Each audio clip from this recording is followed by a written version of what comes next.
Welcome to the History Channel. We will talk today about the 38-Minute War, the Anglo-Zanzibar conflict of 1896. Wars define eras, the 100 Years' War, the 30 Years' War. But what about the war that was over before the smoke even cleared? The war that lasted less time than it takes to watch a sitcom. This is the story of the Anglo-Zanzibar War, a conflict that lasted precisely 38 minutes. How does a war start and end in half an hour? The answer is a cocktail of imperial ambition, a stubborn prince, and the overwhelming firepower of the British Empire at its peak. This is the story of the shortest war in recorded history. The stage: Zanzibar's strategic importance. To understand this war, we have to understand Zanzibar in the late 19th century. This was not just a sleepy island, it was a hugely valuable economic hub.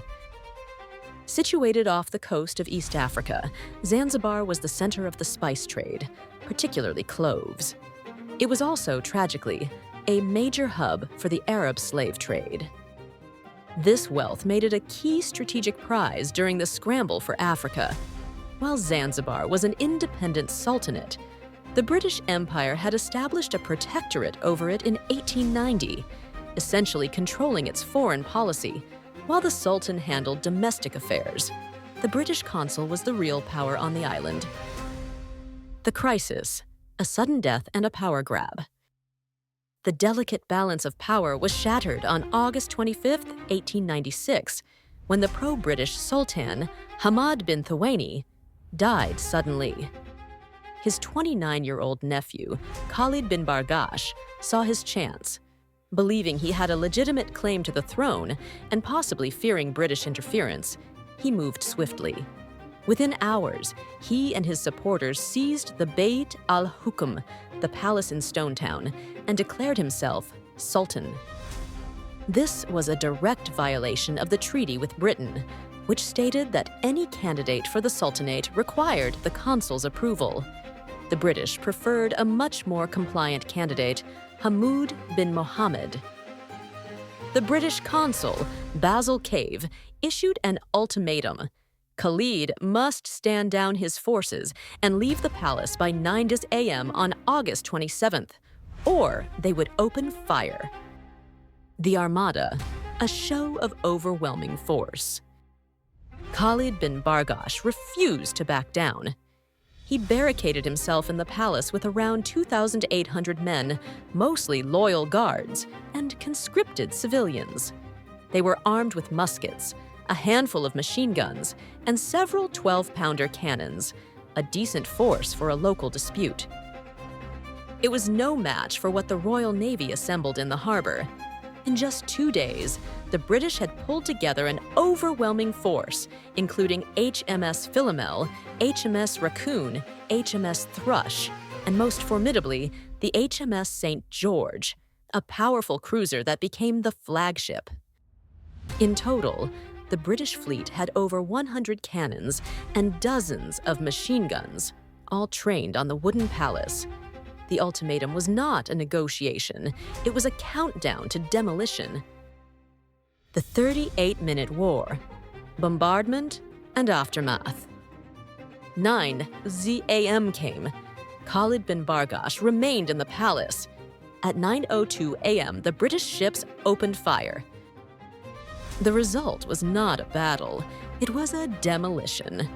The wooden palace was smashed to splinters.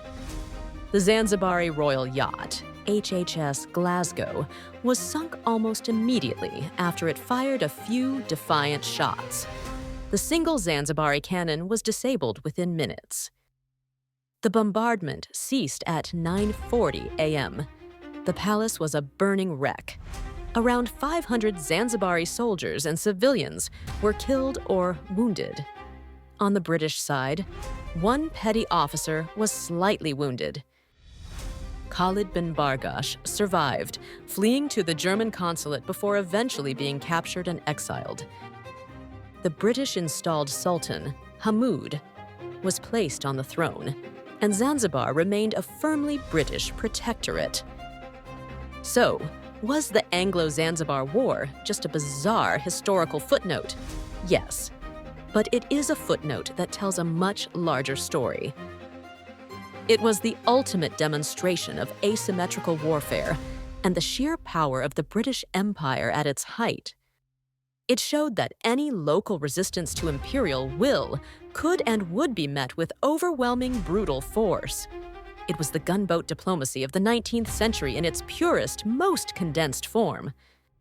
It serves as a stark reminder of how the era of imperialism could reduce complex political and succession disputes into a simple equation: defy the empire and face immediate and total consequences.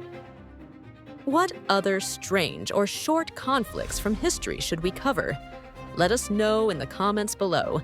And if you enjoyed this dive into the shortest war ever, please give us a like and subscribe for more historical deep dives. For further reading, see A History of Zanzibar by Anthony Clayton and The Shortest War in History by E.F. Benson. Thank you.